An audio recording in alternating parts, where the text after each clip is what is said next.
आज से लगभग महीने 2 महीने पहले मैंने एक वीडियो बनाई थी जिसमें तमिलनाडु के चीफ मिनिस्टर हैं एम के स्टालिन, उनका जो कार्स का काफिला एक सड़क से गुजर रहा था उसकी वीडियो थी बेसिकली। और उसको देख के जब मैंने उसे खुद से देखा था तो मुझे जैसे कहते नहीं, कोई चीज़ देख के आपका मूड खराब हो जाता है और आप चले जाते हो एक सोच में, रैबिट होल में कि क्या ठीक होगा क्या होगा।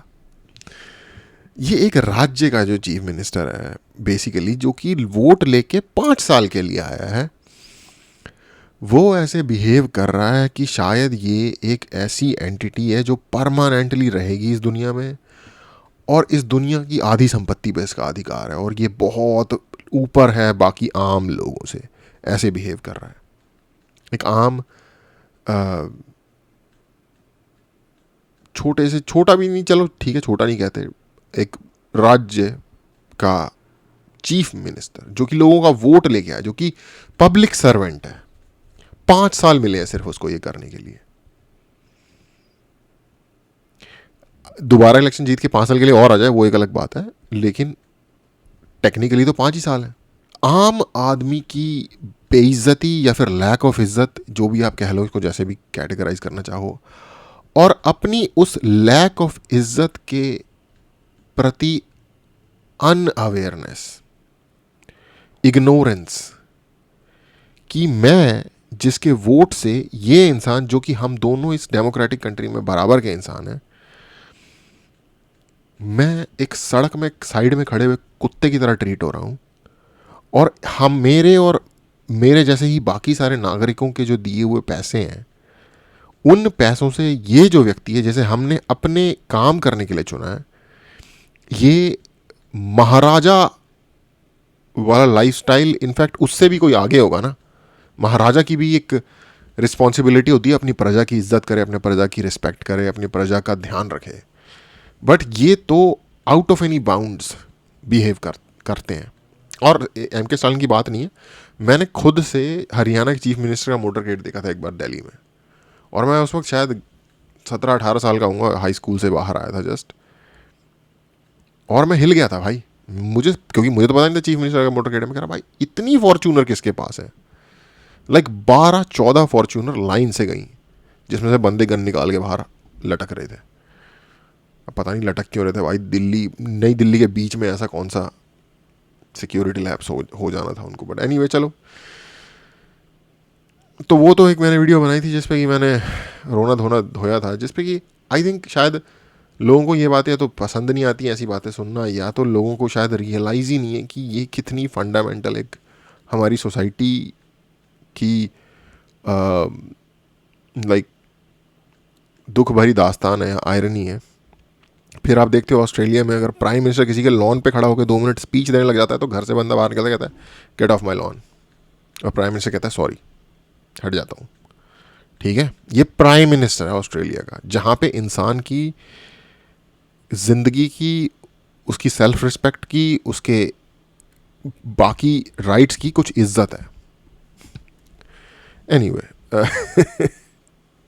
एक ऐसी वीडियो मुझे दिखी दुबई की वीडियो, वो वीडियो देखते हैं पहले।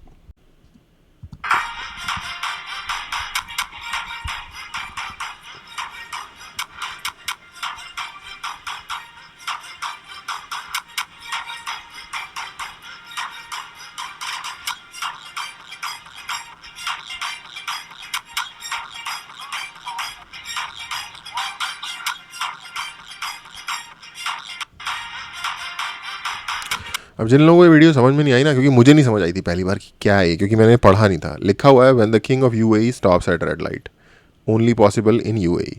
ठीक है, जब मैंने पहली बार ये वीडियो देखी मुझे समझ नहीं, मुझे ऐसे ही लगा कि रेंज रोवर की किसी ने वीडियो लेकर डाली हुई है। उसके बाद मैंने ये पढ़ लिया गलती से, और फिर मैंने दोबारा देखा कि ये है क्या, और फिर मैंने रियलाइज़ किया कि गाड़ी के अंदर बैठा कौन है। एक बार आप भी देख लो, जब गाड़ी चलेगी मैं पॉज कर लेता हूँ, ये देख लो भाई ये व्यक्ति कौन है। अगर आप इनको जानते होंगे शक्ल से, ये शेख जायद अल नहयान दुबई के, बेसिकली यूएई के किंग हैं। तो ये किंग है, राजा, सुल्तान, जो भी आपको कहना है, बादशाह। ये कोई वोट लेके 5 साल के लिए आया हुआ बंदा नहीं है, इसके पास अनलिमिटेड पावर्स हैं for the foreseeable time, till the time he passage. और ये व्यक्ति, मोटरगेड इनका भी है, लाइक 7-8 गाड़ियों तो होंगी, कुछ दिखी है, लाइक सिग्नल लाइट्स वो जो होते हैं उनके साथ गाड़ियाँ दूसरी, बट एक स्टॉप। और वो कोई बहुत अच्छा एरिया नहीं लग रहा, वो दुबई का कोई वर्किंग क्लास का नेबरहुड लग रहा है बाय द वे। और जो लोग आसपास चल रहे हैं वो मुझे लग रहा है शायद पाकिस्तान बांग्लादेश के लोग हैं वो लोग, उनके कपड़ों वगैरह से। तो बेसिकली एक इवन अपनी जनता भी नहीं, जो इमिग्रेंट जनता है उनके नेबरहुड में, थोड़ा सा कम पॉशी नेबरहुड में वो जाते हैं। और एक जो लोगों के क्रॉस करने के लिए, हमारे यहाँ ना अगर आप सड़क पे पार कर रहे हो और आपने देखा नहीं दोनों साइड की गाड़ी आ रही है और आप चल पड़े सड़क पे क्रॉस करने के लिए, तो एक आम आदमी ना आपके लिए रुकेगा नहीं, आपको भाग के सड़क क्रॉस करनी पड़ेगी। अगर आपको बीच में रियलाइज हो कि गाड़ी बहुत पास आ गई तो आपको भागना पड़ेगा। सामने वाला धीरे भी नहीं करेगा, ज़्यादातर केसेस में आम आदमी की बात हो रही है। तो रुक के किसी पेडेस्ट्रियन को रोड क्रॉस करने देना तो बहुत दूर की बात है। और प्राइम मिनिस्टर देश का ऐसा करे, ये अनइमेजिनेबल है। और इस देश में अगर राजा होता ना भाई, तो वो शहर बंद हो जाता जहां से उसे निकलना होता, क्योंकि लोकेलिटी तो बंद हो ही जाती है जब भी कोई ये बड़े दर्जे के लोग गुजरते हैं वहाँ से। प्राइम मिनिस्टर वाइस मिनिस्टर जब गुजरते हैं, चीफ मिनिस्टर वगैरह, तो ये तो भाई समझते ही कुछ नहीं है ना जनता को और आम इंसान को। और इसमें मैं कोई किसी खास उसकी बात नहीं कर रहा, ये सबके साथ। और मैं मानता हूँ कि हमारे यहाँ लॉ एंड ऑर्डर उस तरीके का नहीं है कि मतलब प्राइम मिनिस्टर या कोई इस तरीके के इंपॉर्टेंट जो लोग हैं वो चल सकें कम सिक्योरिटी के साथ या बाकी ट्रैफिक के साथ। कुछ हद तक ये भी बात शायद सच होगी, लेकिन यार लॉ एंड ऑर्डर किसने बनाना है इस कंट्री का? किसकी रिस्पॉन्सिबिलिटी है कि लॉ एंड ऑर्डर इस कंट्री का मेंटेन होके बढ़िया से चले? मैं अक्सर ये बात शेयर करता रहता हूँ डिफरेंट कॉन्टेक्स्ट में कि तरक्की होना ना डिफ़ॉल्ट नहीं होता जस्ट बिकॉज आपके पास तरक्की होने का सामान हो। फॉर एग्जांपल, आपके पास अगर बढ़िया सा हलवा बनाने का सारा सामान, सूजी, घी वगैरह सब कुछ पड़ा हुआ है, ड्राई फ्रूट्स वगैरह, ज़रूरी नहीं है कि हलवा बन जाएगा। हलवा तब बनेगा जब आप उठोगे अपने पिछवाड़े से और जाके उस सारे सामान को एक सर्टेन ऑर्डर में डालोगे एक साथ, एक सर्टेन हीट पे, और मिक्स करोगे और टाइम दोगे और एफर्ट लगाओगे और आपको नॉलेज होगी कि वो कैसे करना है उस चीज़ की, तब जाके हलवा बनेगा। इसी तरीके से जैसे वेनेजुएला में दुनिया के सबसे बड़े ऑयल रिजर्व हैं और लोगों को ब्रेड नहीं मिलती स्टोर में, क्योंकि चूतिया सिस्टम है वहाँ पे कम्युनिज्म का। इसी तरीके से इंडिया में, जिसके पास की ह्यूमन कैपिटल दुनिया का सबसे बड़ा है, हर तरीके की आर्टिस्ट्री की नॉलेज है, हर कुछ था। अंग्रेज़ चले गए, उसके बाद हमें 75 साल हो गए। ठीक है, हम एक डिसेंट दिशा में आगे जा रहे हैं, लेकिन बहुत आगे जा सकते थे भाई। हमसे बहुत कम टाइम में बहुत सारे देशों ने बहुत कुछ कर लिया।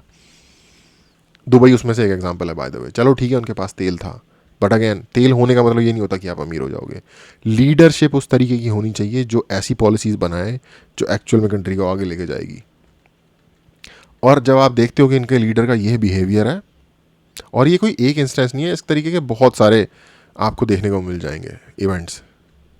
तो जब आप देखते हो कि इस टाइप के लीडर, और वो किंग है, again by the way it's an authoritarian system, king with absolute powers, और वो ऐसे बिहेव करता है अपनी जनता के बीच में।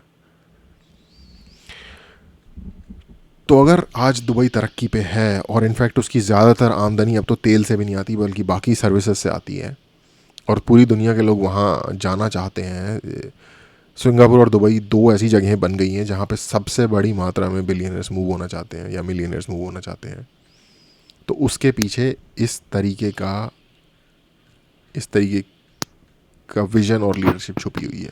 आप यहाँ लड़ते रहो कि बिहार वाले बिहार में जाओ, यूपी वाले यूपी में जाओ, महाराष्ट्र वाले महाराष्ट्र में जाओ, पंजाब वाले पंजाब में जाओ। वहाँ वो कह रहे हैं भाई जो मर्जी है, जिसको काम करना आता है वो आओ हमारे पास और काम करो, और आपको रिस्पेक्ट भी मिलेगी और सब कुछ मिलेगा। ठीक है, वो सिटीजनशिप वगैरह नहीं देते, बट वो उनका एक अपना एक एंशिएंट सिस्टम है, कफाला का, वो उस तरीके से करते हैं। फ़ायदा भी उठाते हैं इन लोगों का, नो डाउट, बट अपने लोगों के लिए तो बेटर है ना भाई।